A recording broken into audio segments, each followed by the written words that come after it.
வணக்கம். இது லங்காப்பு ஊடகத்தின் இன்றைய முக்கிய இலங்கை செய்திகள். முதலில் தலைப்புச் செய்திகள். சொத்துக்கள் குவித்த 11 பேருக்கு எதிராக வழக்கு தாக்கல். மொண்டா புயல் கடும் சூறாவளியாக வலுப்பெறலாம் என வளிமண்டல திணைக்களம் எதிர்ப்பு கூறல். போலீசார் கிட்லரின் போலீசாரை போன்று செயற்படுகின்றார்கள்.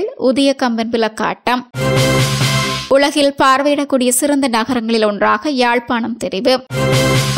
ரூபாய் 20 லட்சம் ஒப்பந்தம். வெலிகம துப்பாக்கிதாரி கைதானது எப்படி? வெளியான திடுக்கிடும் தகவல்.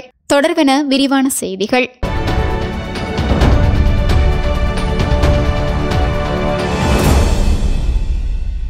ஜாலில் சட்டவிரோதமாக சொத்துக்கள் குவித்த 11 பேருக்கு எதிராக வழக்கு தாக்கல் செய்யப்பட்டுள்ளதாக வடக்கு மாகாண சிரேஷ்ட பிரதி போலீஸ் மா அதிபர் திலக் தனபால தெரிவித்துள்ளார். நேற்றைய தினம் யாழ்ப்பாணம் தலைமை போலீஸ் காரியாலய குவிப்பூர்குளத்தில் நடைபெற்ற விழிப்புணர்வு நிகழ்வின் பின்னர் ஊடகங்களுக்கு கருத்து தெரிவிக்கையிலே அவர் இவ்வாறு தெரிவித்துள்ளார். 11 பேர் மட்டுமல்லாமல் மேலும் பலருக்கு எதிராக இவ்வாறு வழக்கு தாக்கல் செய்வதற்கான நடவடிக்கைகளை மேற்கொண்டு வருகின்றோம். பொதுமக்களிடம் பெறுகின்ற தகவல்களின் அடிப்படையில் சட்டவிரோதமாக சொத்துக்களை குவித்தவர்கள் போதைப்பொருள் வியாபாரத்துடன் தொடர்பில் உள்ளவர்களுக்கு எதிராக இவ்வாறு நடவடிக்கை எடுக்க உள்ளதாக அவர் மேலும் தெரிவித்துள்ளார். தென்கிழக்கு வங்காள விரிகுடாவில் நிலை கொண்டிருந்த காற்றழுத்த தாழ்வு நிலையானது நேற்று சூறாவளியாக வலுப்பெற்றுள்ளது. மொண்டா என பெயரிடப்பட்டுள்ள இப்புயலானது நேற்றைய தினம் காலை 8 மணியளவில் முல்லைத்தீவுக்கு வடகிழக்கே சுமார் 600 கிலோமீட்டர் தொலைவில் மையம் கொண்டிருந்தது. இது வடமேற்கு நோக்கி நகர்ந்து இன்றைய தினம் கடுமையான சூறாவளியாக வலுப்பெற வாய்ப்புள்ளதாக வளிமண்டல திணைக்களம் எதிர்ப்பு கூறியுள்ளது. இப்புயலானது நேற்று மாலை ஆந்திர பிரதேச கடற்கரையை கடக்க வாய்ப்புள்ளதாகவும் தெரிவிக்கப்பட்டுள்ளது. எனவே காங்கேசன்துறையிலிருந்து திருகோணமலை வழியாக மட்டக்களப்பு வரையான கடற்பகுதிகளுக்கு மீனவர்கள் மற்றும் கடற்படையினர் மறு அறிவித்தல் வரை செல்ல வேண்டாம் என எச்சரிக்கப்பட்டுள்ளனர். மேலும் சிலாபத்திலிருந்து மன்னார் வழியாக காங்கேசன்துறை வரையான கடற்பகுதிகளிலும் காளி முதல் அம்பாந்தோட்டை வழியாக பொத்துவில் வரையான கடற்பகுதிகளிலும் நடவடிக்கைகளில் ஈடுபடும் கடற்படையினர் மற்றும் மீனவர்கள் இது தொடர்பாக விழிப்புடன் இருக்குமாறும் அறிவுறுத்தப்பட்டுள்ளனர். நேற்று மாலை வரையான நிலவரத்தின் அடிப்படையில் சீரற்ற காலநிலையால் குருநாகல், புத்தளம், அனுராதபுரம், பதுளை, மொனராகலை, காளி, அம்பாந்தோட்டை, களுத்துறை, கொழும்பு, கம்பகா, கேகாலை, ரத்தினபுரி, நுவரெலியா, கண்டி, வவுனியா, யாழ்ப்பாணம், திருகோணமலை மற்றும் மட்டக்களப்பு ஆகிய மாவட்டங்கள் பாதிக்கப்பட்டுள்ளன. நிறைவேற்று அதிகாரமிக்க ஜனாதிபதிக்கு அரசியலமைப்பால் வழங்கப்பட்டுள்ள மரண தண்டனையை நிறைவேற்றும் அதிகாரம் பாதாள குழுக்களுக்கு கையளிக்கப்பட்டுள்ளது.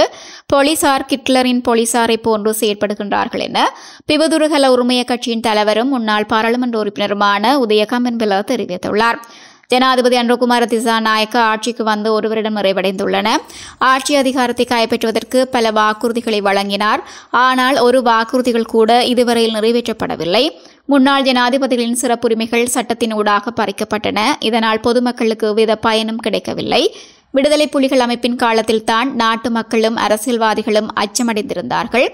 ஆனால் தற்போது அரசியல்வாதிகள் பாதாள குழுக்களுக்கு அச்சமடைந்திருக்க வேண்டிய நிலை காணப்படுகின்றது. 1 லட்சம் பேரையேனும் கொன்று ஆட்சி தக்கவைத்துக் கொள்வோம் என்று அரசாங்கத்தின் நகராதிபதி ஒருவர் குறிப்பிட்டுள்ளார். அந்த 1 லட்சம் பேரில் ஒருவரா வெலிகம பிரதேச சபையின் தலைவர் லசந்த விக்ரமசேகர் என்று கேட்கின்றோம். இவர் படுகொலை செய்யப்பட்டதை அலட்சியப்படுத்தி மனிதாபிமானமற்ற வகையில் குற்றச்சாட்டுகளை முன்வைத்து அரசியல் சீறு பூசுகிறது. மரண தண்டனை வழங்கும் அதிகாரம் நீதிமன்றங்களுக்கு மாத்திரமே உண்டு. அந்த மரண தண்டனையை நிறைவேற்றும் அதிகாரம் ஜனாதிபதிக்கு உண்டு. நிறைவேற்றுத்துறைக்கு அரசியலமைப்பினால் வழங்கப்பட்டுள்ள அதிகாரம் தற்போது பாதாள குழுக்களுக்கு கையளிக்கப்பட்டுள்ளது. இலங்கை ஜனநாயகத்தை முன்னிலைப்படுத்தி செயற்படுகிறது. ஜனநாயகத்துக்கு எதிராக செயற்பாடுகள் தீவிரமடையும் போது அரசியல் கட்சிகள் அனைத்தும் தமது தனிப்பட்ட அரசியல் கொள்கை மற்றும் அரசியல் நிலைப்பாட்டை புறக்கணித்து ஒன்றுபட வேண்டும். கடந்த காலங்களிலும் இவ்வாறான தன்மையே காணப்பட்டது. எதிர்க்கட்சியின் உறுப்பினர்களை முடக்குவதற்கு அரசாங்கம் போலீஸ் திணைக்களத்தை பயன்படுத்துகின்றது. போலீசார் கிட்லரின் போலீசாரை போன்று செயற்படுகின்றார்கள். அரசாங்கத்தின் நிகழ்ச்சி நிரலை அமுல்படுத்துகின்றார்கள் என்றும் அவர் மேலும் குறிப்பிட்டுள்ளார். 2026ஆம் ஆண்டில் உலகில் பார்வையிடக்கூடிய சிறந்த நகரங்களில் ஒன்றாக யாழ்ப்பாணம் பெயரிடப்பட்டுள்ளது. உலகளாவிய பயண ஊடக நிறுவனமான லோன்சி பிளேனட் நிறுவனம் இதனை அறிவித்துள்ளது. அத்துடன் இது தனித்துவமான கலாச்சார பாரம்பரியத்தை கொண்ட ஒரு இடமாக அமைந்துள்ளமையினால் உலகளாவிய ஈர்ப்பை மீண்டும் உறுதிப்படுத்தியுள்ளது. லோன்லி பிளானட்டின் சிறந்த பயணம் 2026இன் இத்தாலிய மொழி பதிப்பு கடந்த 22ஆம் தேதி வெளியிடப்பட்டுள்ள உத்தியோகபூர்வ அறிவிப்பில் இந்த விடயம் தெரிவிக்கப்பட்டுள்ளது. இந்த தனித்துவமான அங்கீகாரம் இலங்கையின் சர்வதேச ஈர்ப்பை மேம்படுத்தவும் சுற்றுலா பயணிகளின் வருகையை அதிகரிக்கவும் உதவும் என எதிர்பார்க்கப்படுகின்றது. அத்துடன் சுற்றுலாத்துறையில் சமூக அடிப்படையிலான சுற்றுலா அனுபவங்களை ஊக்குவிக்கவும் ஒரு சக்தி வாய்ந்த சந்தைப்படுத்தல் கருவியாக செயற்படும் என்றும் எதிர்பார்க்கப்படுகிறது. வெலிகம பிரதேச சபை தவிசாளர் லசந்த விக்ரமசேகர கடந்த 22ஆம் தேதி சுட்டுக் கொல்லப்பட்ட சம்பவத்தின் பிரதான துப்பாக்கிதாரி ரூபாய் 20 லட்சத்திற்கான ஒப்பந்தத்தின் பேரில் இந்த கொலையை செய்துள்ளார் என விசாரணைகளில் தெரியவந்துள்ளது. துபாய் லோகா என்ற நபர் இந்த ஒப்பந்தத்தை தமக்கு வழங்கியதாக துப்பாக்கிதாரி வாக்குமூலம் வழங்கியுள்ளார்.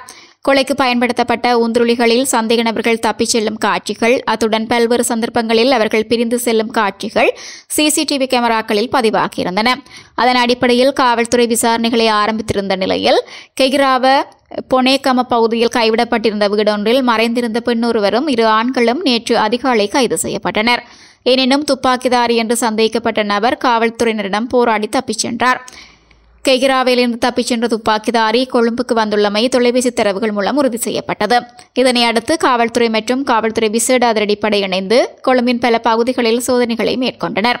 சந்தேக நபர் பொருளை சகஸ்புர பிரதேசத்தில் உள்ள வீடொன்றில் தங்கியிருந்த போது தனது தோற்றத்தை மாற்றும் நோக்கில் தலைமுடியை வெட்டி தனது உடைகளை மாற்றிக் கொண்டுள்ளார். அவர் அங்கு ஏதோ ஒரு போதைப் பொருளை உட்கொண்டதாகவும் தெரியவந்துள்ளது. மேலும் சந்தேக நபர் தனது கைபேசிக்கு மின்னேற்றம் செய்து கொள்வதற்காக அதனை தான் தங்கியிருந்த வீட்டின் உரிமையாளரிடம் கொடுத்திருந்தார்.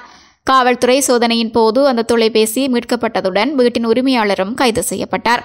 அதன் பின்னர் தொலைபேசி தரவுகளின் கண்காணிப்பு மூலம் சந்தேக நபர் ராஜகிரிய பகுதிக்கு சென்று மாலை 6 மணியளவில் மகரகம நாவின்ன பகுதிக்கு சென்றமை தெரியவந்தது. அதன்படி காவல்துறை விசேட அதிரடிப்படை மற்றும் அரச புலனாய்வு பிரிவின் உதவியுடன் மகரகம நாவின்ன பிரதேசத்தில் வைத்து கைது செய்யப்பட்டுள்ளார். வெலிகம பிரதேச சபை தவிசாளர் லசந்த விக்ரமசேகரவை கொலை செய்வதற்காக ரூபாய் 20 லட்சம் பெறுமதியான ஒப்பந்தம் பேசப்பட்டுள்ளது.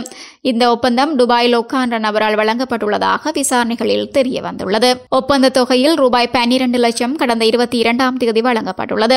மேலும் ரூபாய் 1.5 லட்சம் பணத்தை பெறுவதற்காகவே சந்தேக நபர் நாவின்ன பகுதிக்கு வந்ததாக தெரியவந்துள்ளது. துபாயில் இருந்து வந்த தொலைபேசி அழைப்பின் ஊடாக நாவின்ன பேருந்து நிலையத்திற்கு எதிரில் உள்ள குப்பை தொட்டியில் ரூபாய் 1.5 லட்சம் பணம் மறைத்து வைக்கப்பட்டுள்ளதாக சந்தேக நபருக்கு தெரிவிக்கப்பட்டிருந்தமையும் குறிப்பிடத்தக்கதாகும். சுவிட்சர்லாந்துல வீடு வாங்க போறீங்க, இல்ல ஆல்ரெடி உங்களுக்கு அங்க வீடு இருக்குன்னா இந்த வீடியோ உங்களுக்காக தான். ஸோ ஸ்கிப் பண்ணாம ஃபுல்லா பாருங்க. ஒரு மனிதனுக்கு வீடு அப்படிங்கிறது ரொம்பவே அத்தியாவசிய தேவை. அத்தியாவசிய தேவைகள்ல முக்கியமான பங்கு வகிக்கிறதே இந்த வீடு தான்.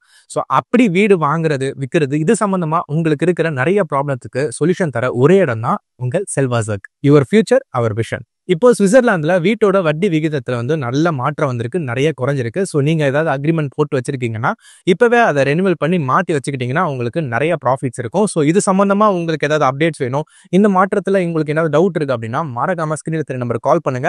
சுவிட்சர்லாந்துல நீங்க வீடு வாங்கணும் இல்ல வீடு விற்கணும், அந்த மாதிரி ஏதாவது உங்களுக்கு தேவைகள் இருந்தா மறக்காம எங்களை காண்டாக்ட் பண்ணுங்க.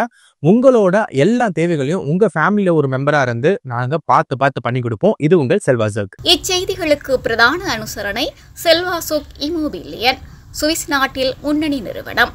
தொடர்புகளுக்கு 07951464428. வீடு வாங்க, வீடு கட்ட, வீடு திருத்த மற்றும் வீட்டுக்கடன். Your future our vision. இது போன்ற மேலும் பல முக்கிய சுவாரஸ்யமான செய்திகளை அறிந்து கொள்ள லங்காஃபோ யூடியூப் சேனலை சப்ஸ்கிரைப் பண்ணுங்கள். எமது செய்திகள் உடனடியாக கிடைக்க பெல் பட்டனை அழுத்துங்கள். அத்தோடு எமது செய்திகளை மற்றவர்களும் பார்வையிட ஷேர் செய்யுங்கள். நன்றி.